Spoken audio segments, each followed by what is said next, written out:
Welcome to another Perspectives podcast. It's Josue here. I'm here with the man himself, Mr. Chase Brown. How you doing, sir? Yeah, man. I'm doing good. You doing good? Yeah, it's, Thanksgiving's Yeah. right around the corner. Tell me about it. Yeah, man. Ready for all the food. You know, I really got to make sure that I'm good to go, prepare myself mentally, physically for the food that's coming up. Exactly, man. So it's going to be good. So, usually whenever we have a podcast, that means we have a special guest. And today, our special guest is actually Mr. Chase Brown himself. So special guest. Yeah, special guest. Regular guest, Mr. Chase Brown. Man, what are we talking about today? Yeah, man.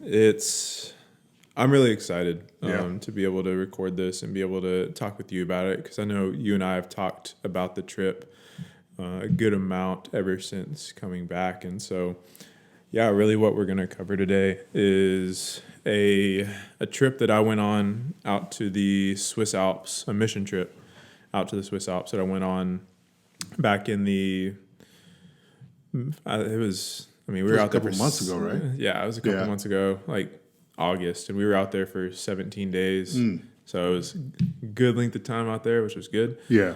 But yeah, being able to share just kind of what God did in my life, in my heart, and the other people for sure who were on the trip, and then how that can relate to perspectives as well. Right. Of being able to use that trip as something to create partnerships for in the future, and just the impact that that'll have on the organization. Yeah, no, I love that you, like you mentioned, we talked about it, and that was one of the things you kind of highlighted, the different amount of, I guess we could say, connections that you made while you were there, just for us to be able to partner in future events that we want to do, future mission trips, and, being an organization that wants to serve others. So I think that's pretty awesome, man. Yeah, get us started, man. Let's jump into it. And definitely going off of that, Yeah. like just what you were saying, like definitely grateful for everything that the Lord was able to provide on the trip, because that was one of the things I was going into the trip hoping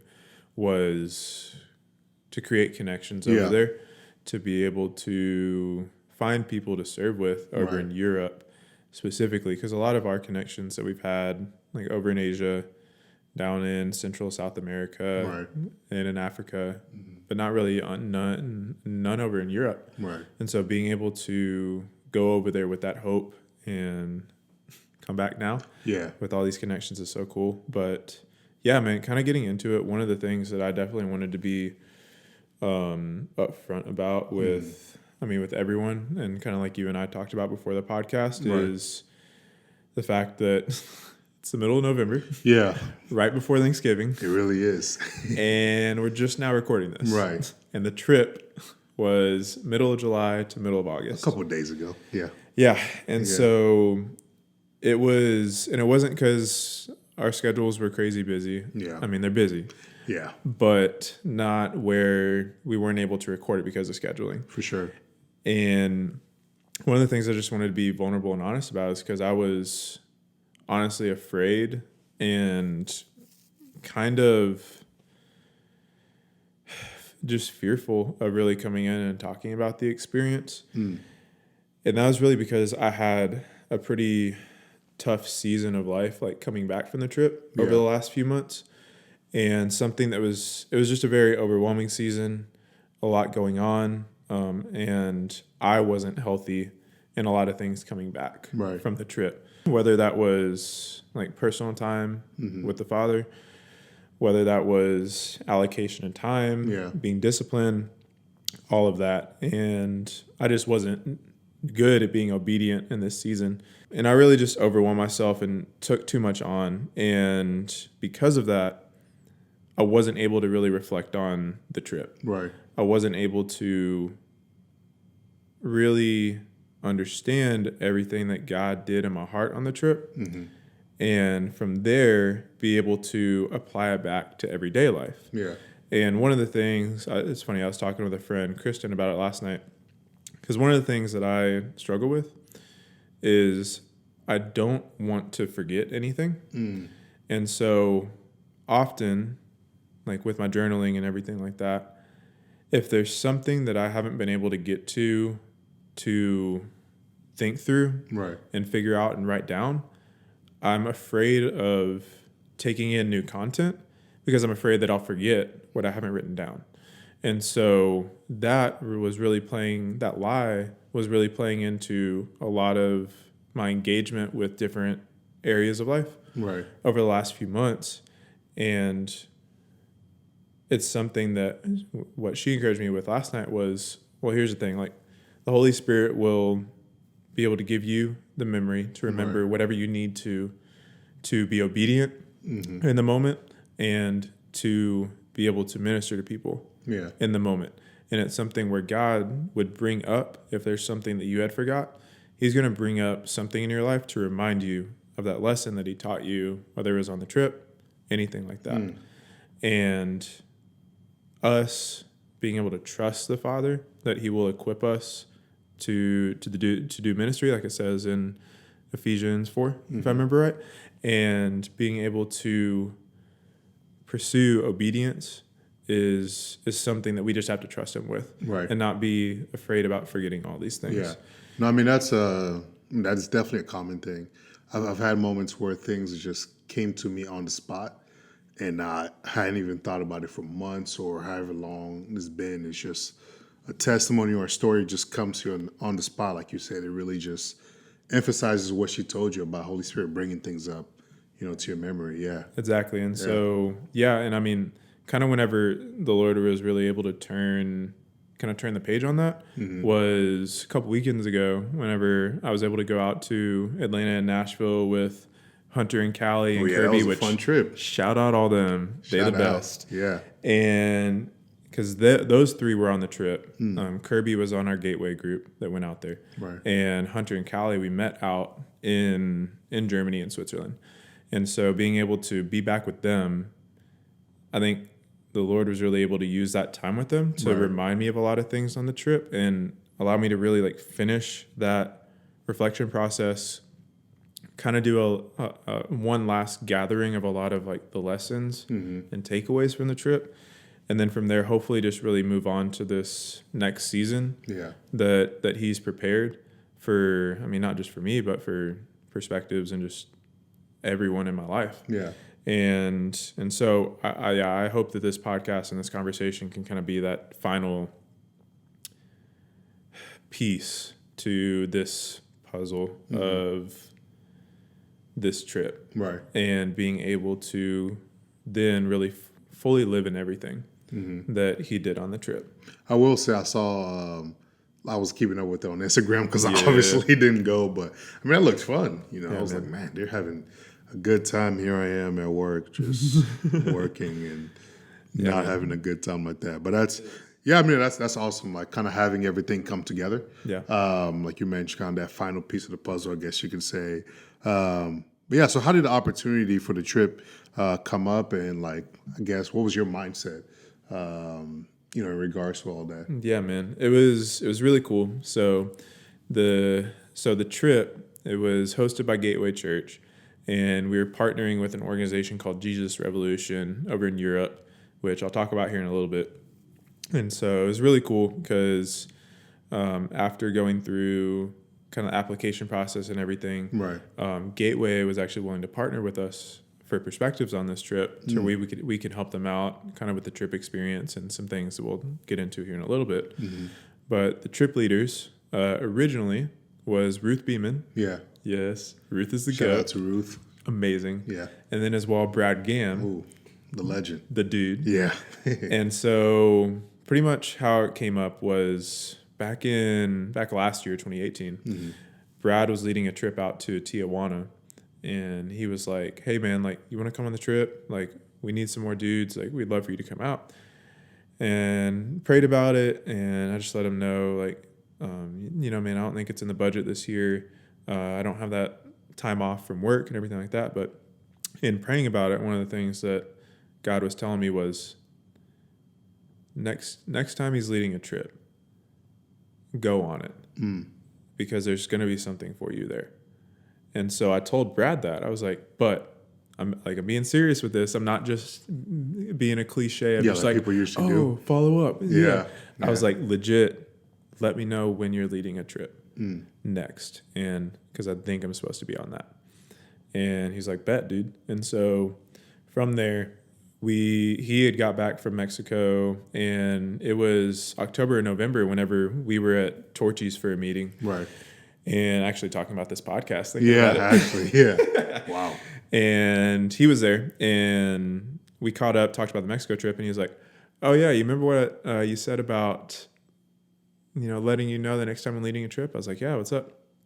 He's like, all right, well, I guess we're going to the Swiss Alps next year. Right. And I'm like, what? Yeah, Are you literally. serious? And so it was crazy. So prayed about the trip, felt confident about it, and committed to it. But then in the preparation process of the trip, it was something where Brad felt like he needed to step out of leadership of the trip because of some things that he felt like the Lord was telling him to take care of in his personal life and prioritize. Right. Which props to him for doing that. Yeah. Because like giving up the opportunity to spend 17 days over in the Swiss Alps, like that's big obedience right there. And so through that, we had wonderful Joy Cromer step up. Amazing. Shout out to Joy. Yes. Yeah. And so in that, one of the things that I was praying through was like, Lord, like Brad was really the only one of the trip group that I knew. And he was my connection. Like he was the original reason why I'm even on this trip. And so do you still have a purpose for me to go on this trip? Is this something you want me to do? And in praying about it, the Lord was just telling me and showing me like, yes, like this is what I've called you to. This is because of the circumstances around you, like that doesn't change anything. And the main reason and the main desire that you have to go over there is to make connections with the Europeans. And that's something that you're still going to be able to do even if Brad's not there. Right. And so I was like, that is amazing. And it's crazy that the trip that he was leading and that I felt called to go on was Europe. Yeah. Because back in 2018, fall of 2018, I went over to Ireland with my parents and my sister as well. Whole family trip for my sister's graduation. That must be nice. And it was so cool. Yeah. So beautiful, amazing. And it was my first time going over to Europe since 2012, if I remember right, going over there to see my dad in Paris. And so I'd been traveling so much to like Latin cultures at that time. I really love Latin culture.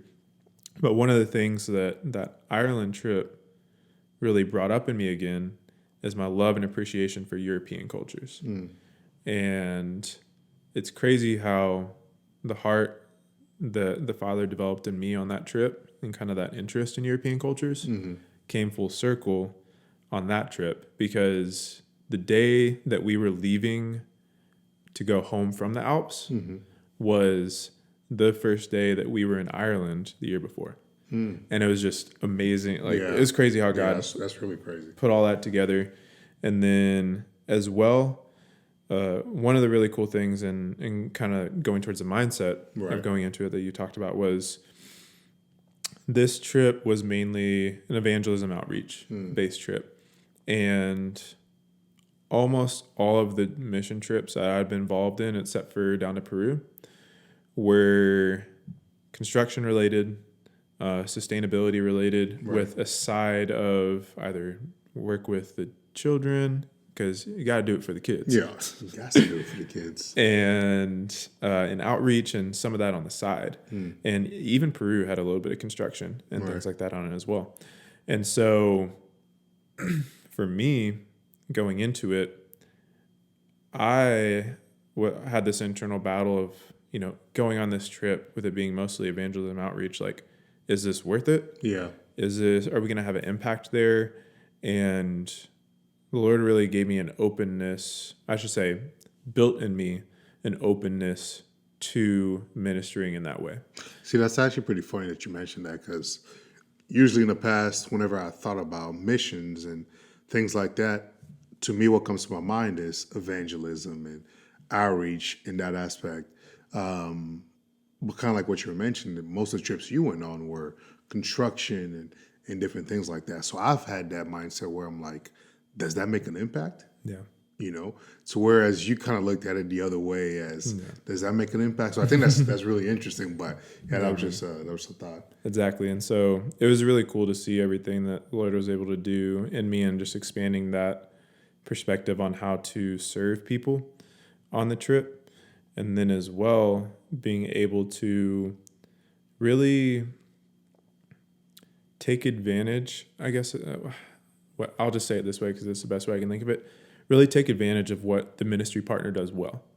Because what Jesus Revolution, what they're really doing well is these street outreaches, this what they term lifestyle evangelism, of really going into these communities, being willing to have conversations, answer people's questions, and just be genuine and wanting to build relationships with people and really see like people come to faith in Jesus. And so All right. So what was the trip like? I know you kind of started speaking about that a little bit. yeah, and so it was really cool. I mean, as we talked about, was a lot of evangelism and outreach based. And so so what we were doing was we were joining JR, Jesus Revolution, Right. in this big 2-week long outreach that they do called Summer Team, where they've been doing it for so many years. But essentially what they do is they get young adults from, started out all around Europe, but now it's all around the world, Right. to come to a specific region in Europe for pretty much like 2 to 2.5 weeks to do a lot of outreach in that area. And so this year was the Alps, and it was amazing. The year before it was the Balkans. The year before it was Italy, which Gateway had a team go to as well. But next year it'll be France. Ooh. So Ooh. that'll be sweet. Ooh. And so we were really just joining in Yeah. into everything that they were doing, because our team from Gateway, it was only 10 of us, like 10 young adults. And for Summer Team, there was around 250 young adults. So you guys were around 250 young adults, like. So I'll talk about that in a little bit. At the start and at the end we were. Gotcha. But they were from around 30 countries. And so it was amazing seeing people from all over Europe, from Lebanon, from South Korea, from Morocco, from America, like all these places, and being able to see all this diversity of culture and all this diversity of like way of life was really cool. Because one of the things that, I mean, you and I both love for perspectives and what we really want to provide to people is an opportunity to experience new cultures, Right. to be able to grow in that way and experience the Father's character in new ways. And so that was really cool. And so kind of from a high level of what happened on the trip, because we'll get into specifics here in a minute, we had a 4-day long training in Stuttgart with JR. Where is that? So that's in Germany. Okay. And so that was really unique because that's the first time I've ever gone through like a training on a mission trip. Because typically they've been like short-term trips are typically only a week, week and a half maybe. But with this being 2.5 weeks, they had the time to really be able to invest in the people who are serving and fill up their cup before they go out to have these conversations and serve people. Right. And so that was really cool, being able to do that, being able to meet all these new people, being able to get to know your team and everything like that. And so from there, we split up into about 12 different travel teams. Okay. And so our travel team was about 20, I think it was 23, if I remember right. And so we had us 10 from Gateway. We had one young woman from Bulgaria, one girl from Italy, one girl from South Korea, one guy who's originally from Lebanon but now living in Germany, a couple from Germany, and then we had the Germany JR base leaders, Philip and Sarah, which they are so awesome. Yeah. So awesome.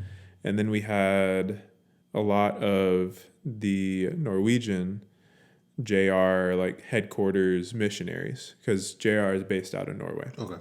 And so people from all around the world being able to travel, some amazing people on this team.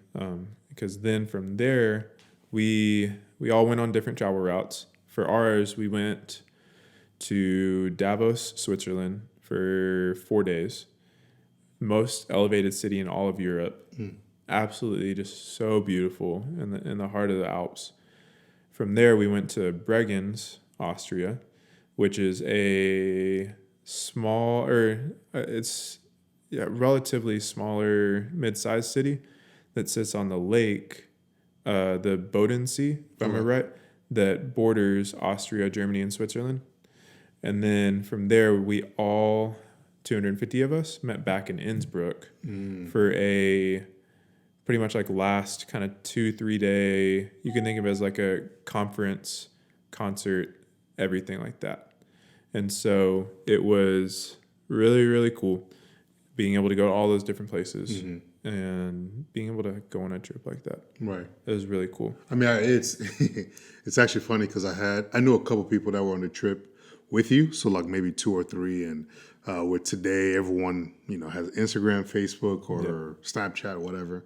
So it was cool just being able to follow you guys on the trip. Being able to see all the different places that you guys went. Seeing some of the events that you guys actually did as you were doing it. Seeing when you guys were on the train, when you were taking pictures here and there. So exactly, yeah. And it was so cool traveling with a whole bunch of young adults because one of the things that JR was able to use because of that was social media to really be able to show everything that was going on. Because us young adults it's a reality. Like, we're on social media. Right. We should probably control how much we're on social media more, but we're there. And so why not use that for an opportunity to spread the gospel for ministry? And so it was really cool that they embraced that and that we were able to find, I think, a pretty good balance of sharing things through that, then as well really being present in what we were doing. Yeah. And so because you don't want to miss that. You don't want to just be on your phone the whole time you're there. That's in the middle of the Alps. Yeah, exactly right. Just on your phone. So what are some of the big things, I guess, you kind of took away from the trip? I know you give us an overview, but for you personally, what are some of those things? I'm sure there was a lot that you probably took away from this. Yeah, man, I think this was definitely, in reflecting on it, I mean, I feel like I say this every mission trip, but I really think this was like the most impactful mission trip that I've had so far. And I think the 17 days over there was something that was a big contributor to it. And as well, just how present like the Father was another thing. And so there's a lot. And I know like you and I had kind of looked over the list before this. And so I will try to figure out an entertaining way to go through all of this because I really just want to be honest to share the story, then as well being able to encourage others who may be able to relate with some of the things and being able to encourage people with like the testimonies that God was really able to provide. And so I would say one of the biggest things on this trip that God was doing is really giving me a renewed appreciation for fellowship and for just joy and having fun. This group that I traveled with was, and I'm getting goosebumps thinking about it right now, was by far the best group of people I've ever gone on a mission trip with. Wow. Like these 9 people that I traveled with, like Ruth, Joy, Kirby, David, Jake, Kristen, Christine, Destiny, and Becca, like all of them are pretty much like some of like, I would say like some of my really close friends now. And how we've been able to stay connected since the trip, I think only speaks to the power of the experiences that we had in fellowship over there and being able to minister over there. And it was so cool because everyone was just filled with so much humility as well, where there wasn't anyone who was trying to act better than the other. There wasn't any. I don't think there was a single argument on the trip, which is amazing. Yeah.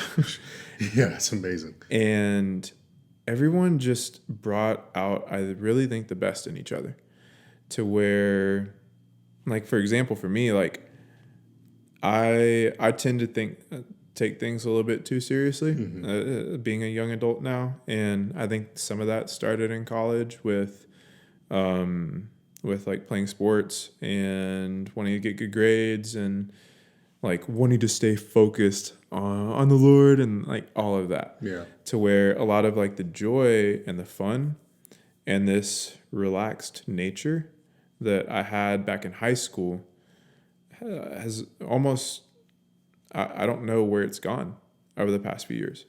And so on this trip, being able to be around all these fun people, being able to be around all these amazing friends, that was brought back.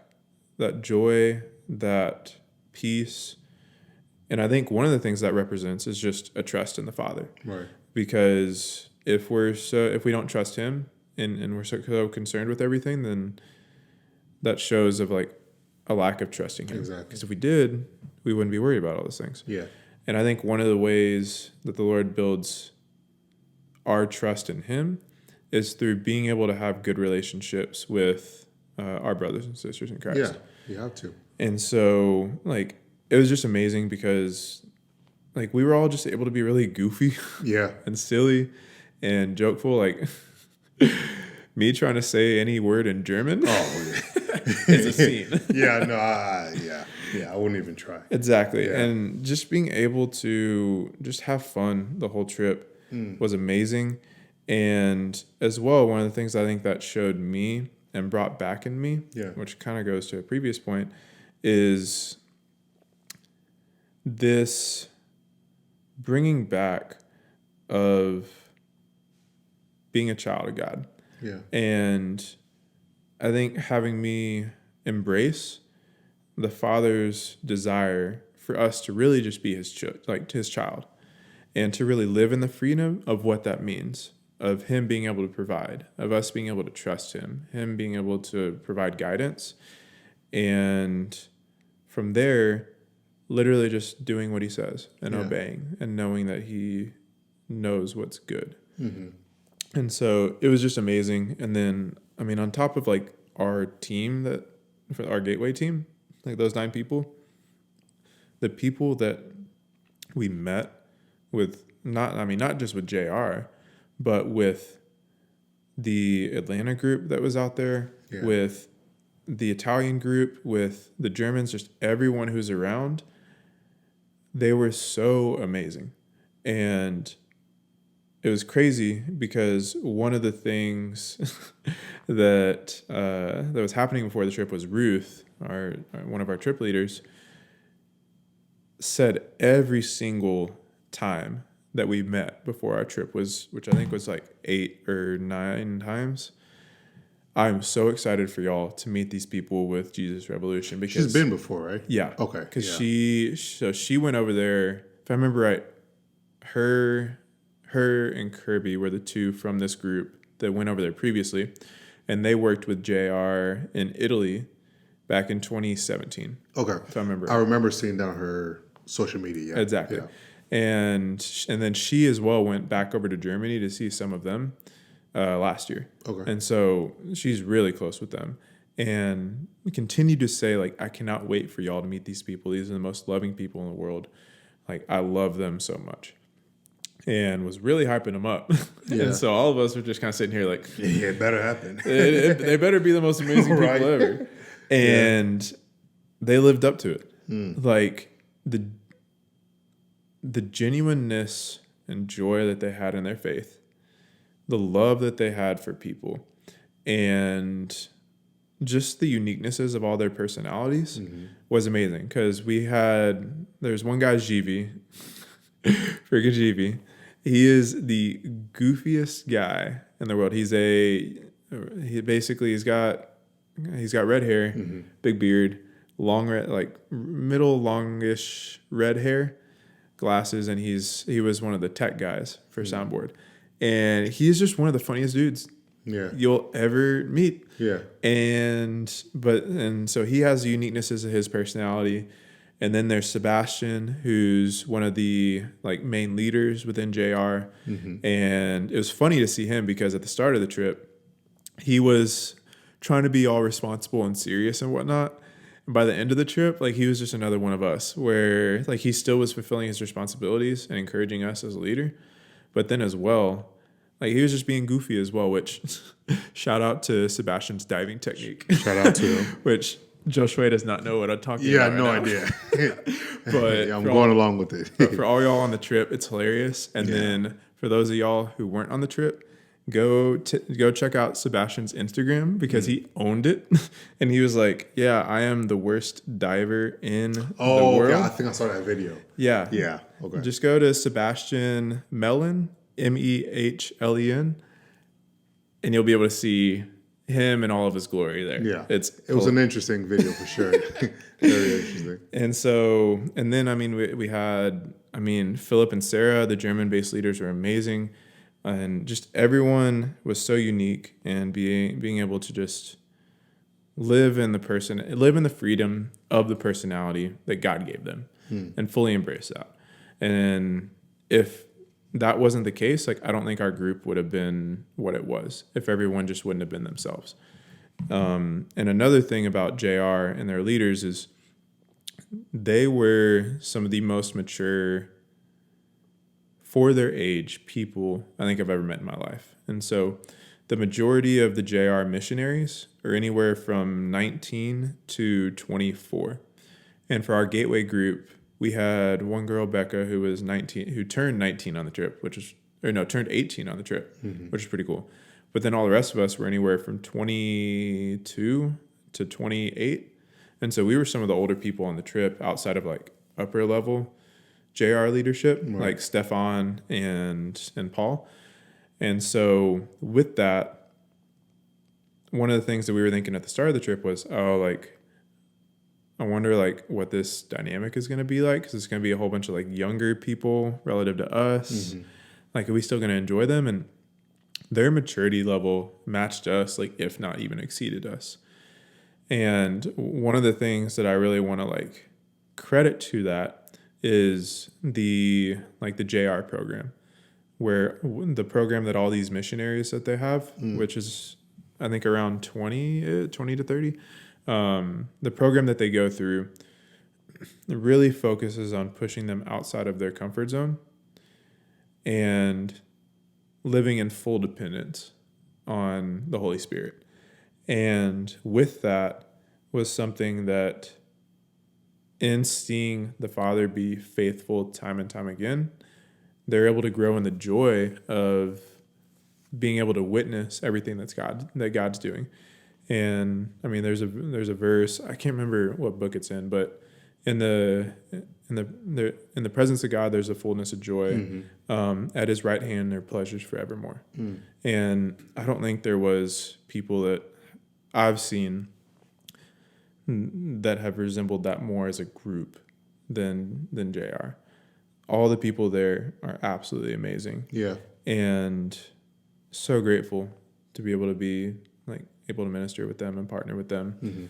And one of the things that was really cool as well with that is they partner that joy and that dependence on God with commitment to the Word. And so here I do have a lot of friends that aren't believers. Yeah. And so with that, we don't really have too many Jesus-centered conversations with them. And so one of the things that I tend to fall into every now and then is just not talking with people about my faith, For sure. and about Jesus, and just kind of keeping it, close to the vest. Yeah. And so with that, there's this probability, I would say, from my experience, unfortunately, of like kind of falling into like cycles of your faith. And not being able to remain consistently committed to Jesus. And that is where the key is one of the keys, I would say, to like accountability and the benefit of fellowship is being able to have conversation with people about your relationship with Jesus, about your faith, and what's going on with it.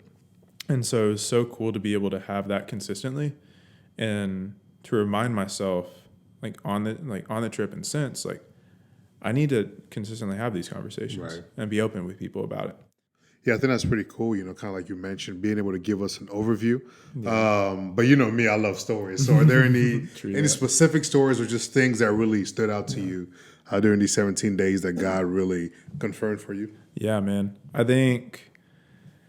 One comes to mind right off the bat that I think it was one of the two most impactful experiences on the trip was, it's funny because it actually starts, I'll try to make it short, but it actually starts before the trip. So in preparation for the trip, Gateway Global, their team, brought us some of the prophetic team and brought the prophetic team from Gateway into one of our meetings, and they all gave us words in due season. In whether that applies to the preparation for the trip, post trip, everything like that. And so the prophetic word that I received from them was the woman Kristen who gave it to me. She kept seeing uprights on a football field, and kept saying that, you've been in this season of refinement and this season of trying to make things better, and pursuing towards getting that touchdown and just running this race, which was so true at the time. Right. But then she said, but I think there's something specific about these uprights that I don't know right now that you're going to see on the trip. And so I was like, okay, cool, that's great. Then me being me, I don't listen to the prophetic word right until the middle of the trip. Yeah. And so in the middle of the trip, we in Switzerland, in Davos, we did some outreach at some bars and nightclubs a couple of the nights. So the first night we were there, me and Philip meet this couple, Armando and his girlfriend. And so basically with that, we go up to them, just ask them, what are some of the nightclubs a lot of people go to, and they share with us. And then Philip is just like, hey, can I just share my story with you real quick about what Jesus has done in my life? And Armando is just like, yeah, that'd be absolutely amazing, because what we came to find out was he grew up in the church, then left because he got hurt, and then he had this experience over in Italy at a church that I won't get into, that was a positive experience that Right. basically God was reminding him hey, I'm still here. And so then through Philip sharing his testimony, it was something where Armando continued just to get more and more interested. And so from there we were talking with him, and a couple of his friends came up as well and was trying to distract with some, I'll just say, not good. Yeah, that's how it usually goes. Not good things. Yeah. And so luckily I was able to help Philip a little bit and distract them while he was able to talk with Armando. And so from there, me and Philip were supposed to go meet up with the rest of our team over at one of the bars. And so we asked Armando and his girlfriend, hey, do y'all want to go just with us to this bar right down here, so we can just continue hanging out? And they were like, yeah, let's go. That'd be absolutely awesome. And so they join us, and then from there I start talking with Armando a lot, and just talking with him about what his story is and what he's involved with and everything like that. And long story short, after hanging out with them at the bar I was probably hanging out with him for an hour and a half. Yeah. Come to find out, he plays American football over in Switzerland. And so the next day, in my PT, in my personal time with the Lord, I, for some reason, felt like I was supposed to listen to that prophetic word again, to see, mine and everyone else's, to see, hey, is there anything that's happened that, the Lord's confirmed already? Yeah. And so I listened to mine, and hear Kristen talking about uprights on a football field, and like I immediately like break down, Right. because I'm like realized in that moment, like, hey, like the uprights were Armando, like being here for Armando. And it was absolutely amazing. And that was the first time a prophetic word that I've received. Yeah. Like God's revealed to me that it, like, he had it come to pass. Yeah, that's awesome. And so that was a really emotional experience for me. And it was really cool because that night, after realizing that, we were going out to the bars and nightclubs again. And I let Armando know, like, hey, man, I'm going to be going out there again. If you want to hang out. He's like, dude, I'm down. And like we hung out again for another night. And it was really cool because Kirby was able to come in as well and like encourage him, encourage like his girlfriend, everything like that, that second night that we were out there. And so that was definitely like one of the like most meaningful experiences like and stories like I had from the trip. Yeah. And then as well, one of the things that was really cool, and I think this will have an impact on me. I mean, it's had an impact on me ever since the trip, to really want to pursue healing and progression in certain areas that I'd been kind of neglecting for the last couple of years. And so in Breggins, where we were doing some of the outreach, the church there was pretty involved with us the whole time that we were there. They hosted us really well and everything like that. And so there was this family that was tagging along with us to all the outreaches and all the things that we were doing. And in the family was 3 little girls. There was Jacqueline, Celine, and Ciara. And with that, they were hanging around with our group the whole time, having so much fun. And the last night we were all together, we had a worship night at their church to be able just to spend time with them in fellowship and then just pray over the church and everything that God's going to do through them. And during the worship, the girls, like I was playing with the girls beforehand, and they came in, sat down and wanted to like draw in my journal. And I was like, okay, like y'all can have fun. We can worship. Like y'all are here in the presence of God. I'm fine with that. Right. And so they journaled for like 15 minutes. And then from there, like they gave me my journal back. I was like, oh, thank y'all so much. And then what happened was the 2 older girls kind of like leaned on like both my shoulders. And then the younger one sat on my lap. And then I was just there, just like worshiping, just like hanging out, like letting them just kind of like, I don't know, just be at peace kind of with me. Yeah. And then in that moment of worship, I heard the Lord tell me, this is a vision of what your future looks like. And I broke down like I have not broke down in years. Yeah. Like that was even more so than Armando. Like I was crying for like 30 minutes. Yeah. And all the girls on the trip can hold me to that too. Yeah. And the reason is because of like some relationship struggles that like I'd had over the past couple of years because of some I'll just say like trust issues and things like that over the last couple of years. I had almost forgotten that I have such a strong desire to be a father. Wow. And because I had been focusing so much on like not wanting to get hurt again, I hadn't opened myself up to the possibility of like being a father and investing into like healing and relationships and everything like that. Yeah. And so that was, like I'm so grateful for the Lord and what he did in that moment, because it's really pushed me to kind of go through a lot of those experiences that I think he needed to bring me freedom from and healing in. And so definitely grateful for that. And then one of the big things as well was we had a free day in the middle, and it was in Breggins. And so on that, we were planning on kind of all waking up at around 9 or 10, something like that, being able to sleep in a little bit, and then from there going to the lake and doing just a number of different activities. And so I was like, you know what? No, I want to get up early. I want to spend some time with the Lord. I want to do that. Yeah. And then it's funny because I go to sleep and then I wake up and it's 11:30. Those are the best days. And I'm just like, did I really just sleep through half of my free day? Yeah. Like, what? And so luckily everyone was still at the church. And so they were kind of showing me grace on like letting me sleep in and stuff like that.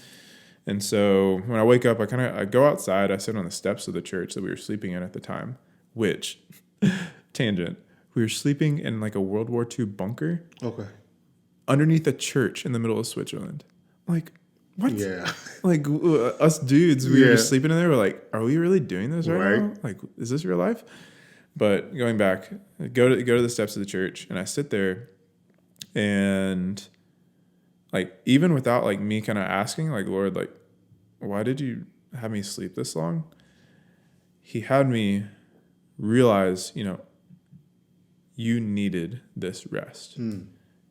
You have not rested in so long that this was something that basically I had to force on you. And in a sweet way.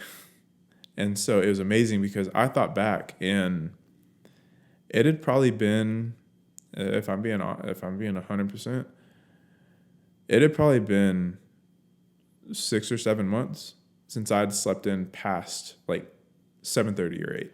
Wow. And so then sleeping in until like 11:30, like it was amazing. And the Lord knew I needed that rest and knew for me to continue in everything he had called me to on that trip, that I needed that.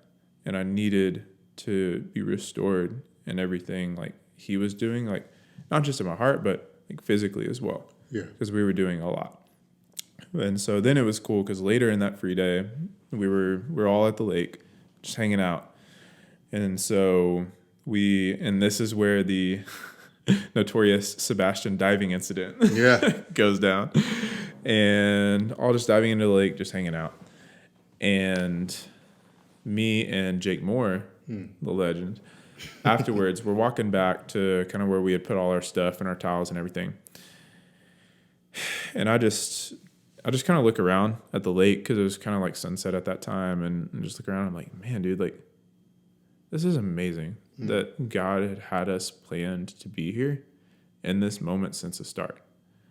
And it's crazy that, one, he puts that much like thought and detail into everything of being able to be in like this beautiful place. But then as well that he even like knew that. Because me, like, I didn't even know this place existed until now. And the Lord had planned me to be here. And so it brought life to the verse in Isaiah that your ways are higher than my ways, your thoughts are higher than my thoughts. And I thought of it as like, there's no possible way for our thoughts to be equal to his thoughts because there's so many places that we don't know where they are, what they look like, anything like that. There's things that we cannot imagine in our imagination that the Lord created and has us planned to go to. It's good. And so I was just like, man, God, like, your plan is so amazing. And it's prideful of me to think that I know best. And so just commitment to his plan was something that was really big. And then one of the other things, like, I'll just kind of go through just quickly, was one of the nights in Switzerland that we had some worship before going out to the bars and nightclubs. And this was a kind of theme for all of us on that night. Like, I think all of us kind of like shed at least a tear. But he really just brought like just first love revival to all of us, and just like his love calling us back and running back to the Father. Because, I mean, all of us who were on the trip were involved in a lot of different things. And so with that, I felt like we were all kind of at the, like, going into the trip, so overwhelmed with everything that we were doing that, like, we hadn't, so, like, I know at least for me, like, I, in a way, I'd forgotten about, like, my first love. And so being able for all of us to return to that, and literally all 10 of us from Gateway feeling that in that moment was like so precious and something that I think we're all going to look back on with just amazement. And so, Yeah. I mean, thanks for sharing some of those stories, because I feel like whenever you give really specific stories, it really kind of highlights some of the overviews that you were yep. sharing. And yeah, man, first love is such an important thing in the life of a believer. And just, yeah, I mean, yeah, thanks for sharing that. So I guess what were some of the takeaways for you? Being there 17 days, all over Europe, pretty much. Yeah. Somewhere God was kind of calling you. What were some of the takeaways for you? Yeah. I think things to apply to kind of like everyday life and whatnot, and not just the things that God was doing in the moment.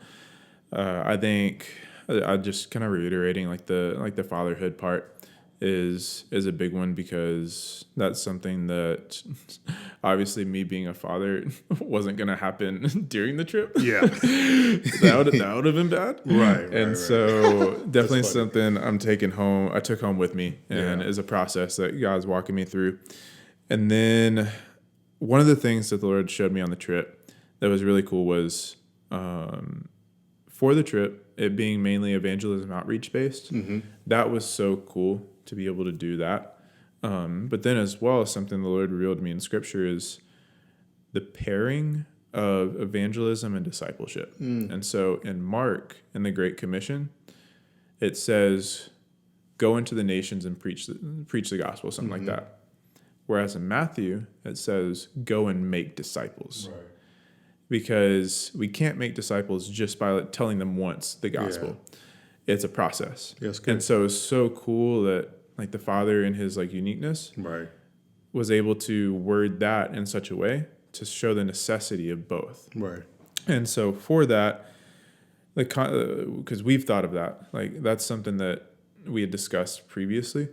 And it was so cool to see God affirm that on that trip through JR, because towards the end of the trip, that was something that a lot of the leaders would continually say while we were in Innsbruck for those last few days. It's just like, hey, like, what does your discipleship look like when you get home? Hey, remember the meaning of this trip, the presence of God you're experiencing on this trip doesn't need to end here. You can do it at home. And we want to disciple you and equip you to be able to do it at home.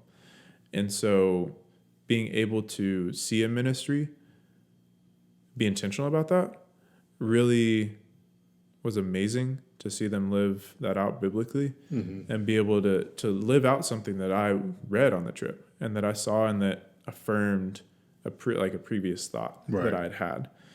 And that was another kind of like just big takeaway is like there was just a lot of thoughts that we had, I'd say, related to perspectives Right. that were really affirmed on the trip. And one is just a need for unity, like not just in missions, but within the church. Right. Because that's something that JR is really has at their heart, is being able to bring unity to a lot of the church. Right. And being able to create these networks to bring together all these churches in Europe to be able to then like serve everyone there effectively. And then from there, like even seeing us becoming partnered in a way with JR, seeing like how God is forming our role and like this unification of missions in the church in the long term. And so that was absolutely amazing. And then one of the things that we've thought about in terms of like our missions model and things that we think are necessary to include on trips is quiet time. Where some of the trips that I've been on, there's like this implied time for quiet time, but it's more of just like a, hey, if you want to chill and call your wife, if you want to chill and take a nap, if you want to go down to the store to go get some snacks, like here's the time to do that. But if you're like a good Christian, like you're going to use it for quiet time. Yeah. But still, it's not something that is like intentionally set aside. Whereas for this trip, every single morning for an hour and a half, we had PT, they call it PT, where they had personal time with the Lord. And it was so cool to see everyone so committed and intentional to that. Right. And JR being intentional about really carving that time out and allowing us the space to not rush us in that time. Yeah. Because that's something that I feel at home a good amount is, honestly, that I think all us Americans do is stress and that we don't have enough time. Mm-hmm. And so being able to have freedom in terms of the schedule to really just spend time with the Lord and not feel rushed in things is so good, because then we could just pursue after Him genuinely, rather than it just being like a task that we check off. Yeah. And so it was really good. And then one of the really cool things that God brought up that really affirmed another thought that I've had for a while, and it was kind of related to our free day a little bit, but then as well, just being in a amazing place in Switzerland, being able to experience everything over there, was this thought of like having fun is okay. Like, God wants us to enjoy things. And the verse that he showed me on the trip was Proverbs 10:7. And it's, the memory of the righteous is a blessing. And it's so cool. I want to take that down. I like that. Yeah, because it's so cool to see like that when we're pursuing Him in obedience, these fun, memorable experiences that He allows us to go to are good, and they're a blessing, and they're not something to be ashamed of. And so it was absolutely amazing to be able to have that. And then as well, like, I guess taking away from the trip, maybe not in a like abstract idea sense, but in like in a real sense, is like, I really think the friendships with Jesus Revolution and like Matthias and Sebastian and like all y'all over there are really going to be friendships that are going to last a lifetime. And that everything that Ruth said about these friends and the friendships that are going to be formed is real. Yeah. Like, just because I cannot say enough good things about everything that God is doing through them. Yeah. Like, in their lives, in each other's lives with fellowship, and then just in the community in Europe. Being able to see over the last few months them traveling around, talking at church camps, preaching the gospel, sharing with people is absolutely amazing. And so it was really cool. And then one of the other things as well that God showed me that I had no idea about was JR and some of the partner churches that we were working with, time and time again would say, oh, like, we're so thankful that like y'all Americans are over here. And we're so encouraged with that. And I was like, what? Like, because so often for us, we think the American church is pretty screwed up. Yeah. And we definitely have our struggles, but it's something that, at least for like them, like they see us as almost role models in a way, and an example in a way. And so it really convicted me to walk in more obedience and walk in that responsibility that like people around the world are looking at us. And so how we live in our relationship with Jesus and how we, I don't want to say do this thing called church, because it's not a thing, it's a group of people, but how we pursue church and fellowship, Right. people are watching that. And we don't just get to do whatever over here as kind of what American culture wants people to think. Yeah. Of just do whatever, like all you have is rights and no responsibilities. But no, like we have a responsibility to steward our platform well as Americans and as a church, and to make sure to not lead people away from Jesus. Yeah. With meaningless traditions or rituals or with false teaching, everything like that. Yeah. I mean, it sounds like JR was, if you have people from over 30 different nations. It sounds like they're really making an impact, Yep. being very global at it too. So you cover some of the things coming back from the trip, and maybe some of the things you kind of went through. Yeah. Was there anything outside of that has been going on, post trip? Yeah. And it's funny because like last night at Gateway Young Adults, like me and Kristen and Destiny were kind of talking about it. But we really think, in reflecting on it, that this trip was such a launching point for everyone, like from the not just from the Gateway group, but from everyone who was involved with the trip, like from our travel team, but Right. just everyone with JR as well. And it was such a good thing to be able to launch all these new friendships. Like for us, kind of like writing the devotional, like that was a big time to be able to do that. But then as well for everyone in our lives, like being able to see everyone in the group pursuing all these new things, being able to see everyone in JR going to these new seasons of life, and everyone just really just continuing to pursue like the calling that God has on their life. Yeah. And it's so cool for me because one of the words that I think I received from the Lord on the way to Switzerland was new standards and new heights, which was kind of going like as we were literally climbing the mountains. Right.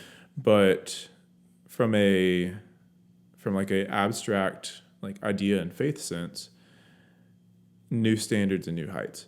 And I think it's so cool to see how that applies to like everything that everyone's doing now, whether it's like writing devotionals, whether it's launching new podcasts, whether it's new jobs, whether it's going on other mission trips, walking in further obedience, doing well at their jobs, Yeah. like launching nonprofits. Shout out David Fraga, dude's owning it. Like it's amazing to be able to see everything that's going on and the Lord being faithful in that and being faithful in the fact that we went over there to sacrifice a couple weeks and he is now returning that like with blessing with all of us. And so it was really cool. And I would say one of the other things as well that he really showed me in that time, which kind of applies to something I talked about previously, was it was so good for rest and to be able to get away like for 17 days. Right. Because that's the longest I'd been away from home for a few years. And so being able to really could just kind of get away and being able to try to strip away some of these bad habits that I had at home and being able to apply new ones, which some of them stuck, some of them unfortunately didn't. Still working. But I mean, that's sanctification. Yeah. Amen for God, for his grace in that. But yeah, and like, it was just so good to be away for that length of time and to be able to then come back to regular life and really have an appreciation for it and being able to like live present in like each and every day. Yeah. But yeah. And so, yeah, I think that's kind of like both like the takeaways, but as well, like going into the future as well and seeing that everything God's doing there. I mean, that sounds like like the trip, like I mentioned earlier, I was able to follow you guys, through social media and kind of just seeing some of the things that you were doing from a outsider's point of view, but just hearing you share the stories and how they really impacted your life. Yeah. It really speaks to a lot of people that are kind of curious about maybe going on a trip, what that could look like. So, do you have any last, words of encouragement, for everybody? Yeah, man. I think just really pursuing fellowship and thinking about it, because that's one of the big things that God was showing me on this trip, because that had been kind of like an area of struggle for mine before the trip. Yeah. To whereas a lot of kind of over the last 9 or so months, the kind of source of mentorship that I had it kind of dried up. A lot of the consistent fellowship that I had in previous seasons kind of dried up because of getting married or moving, other seasons of life, things like that. And so it was so fresh for God to be able to provide this amazing group of people to travel with. And so for y'all, those of y'all who are like struggling with fellowship, like I don't want to say going on a mission trip is the answer. Yeah. Because there's other things. Yeah. But really just pursue the Lord, pursue obedience, and then from there, like all the blessings of his presence will come with that. Right. Whether that be people, whether that be peace, everything like that. Yeah.